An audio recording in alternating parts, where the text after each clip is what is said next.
যে কুলারটা আপনারা দেখতে পাচ্ছেন সেটার মডেল হলো অকাইপাস ডেল্টা L24 RGB-V2।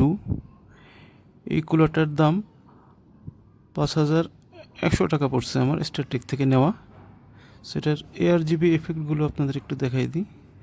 এটা যেসব মাদারবোর্ডে ARGB হেডার থাকে সেক্ষেত্রে আরও কিছু সফটওয়্যার যেমন আসুসের সফটওয়্যার আছে, যেমন গিগাবাইটের RGB fusion, MSI mystic light, বা আসুসে অ্যাস্ট্রোকের পলিক্রম একটা সফটওয়্যার আছে, এগুলো দিয়ে আপনি এটাকে সিঙ্ক করে নিতে পারবেন।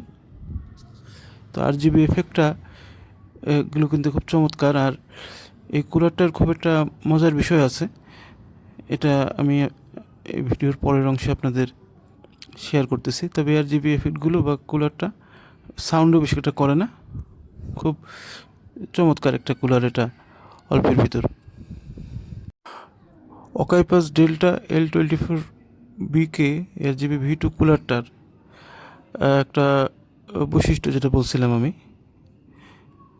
সেটা হলো যে এই কুলারটার পারফরমেন্স অসাধারণ।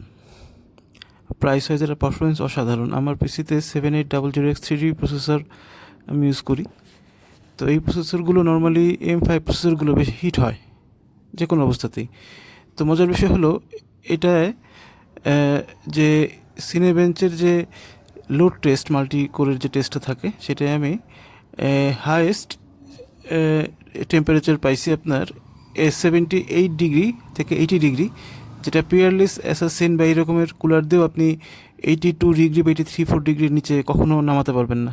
আর এআইওর ক্ষেত্রে খুব দামি 360 এআইও এমএমআইও নিলেও আপনি এর থেকে মানে এরকমের টেম্পারেচার পেতে পারেন। সো 5,100 টাকার মধ্যে এরকম একটা কুলার অসাধারণ। আমি যতগুলো বাজেট রেঞ্জের কুলার এখনও পর্যন্ত ইউজ করছি, ইনক্লুডিং বড় বড় ব্র্যান্ডেরগুলো, তার মধ্যে এটা সবচেয়ে ভালো। তবে মজার বিষয়, এর সাথে আমি থার্মাল পেস্ট হিসেবে ইউজ করছি আপনার ম্যাক্সটরের GT8। সো এটা একটা ফ্যাক্টর হতে পারে। তবে কুলারটা প্রাইস ওয়াইজ অত্যন্ত ভালো, এতে বিন্দুমাত্র কোনো সন্দেহ নেই।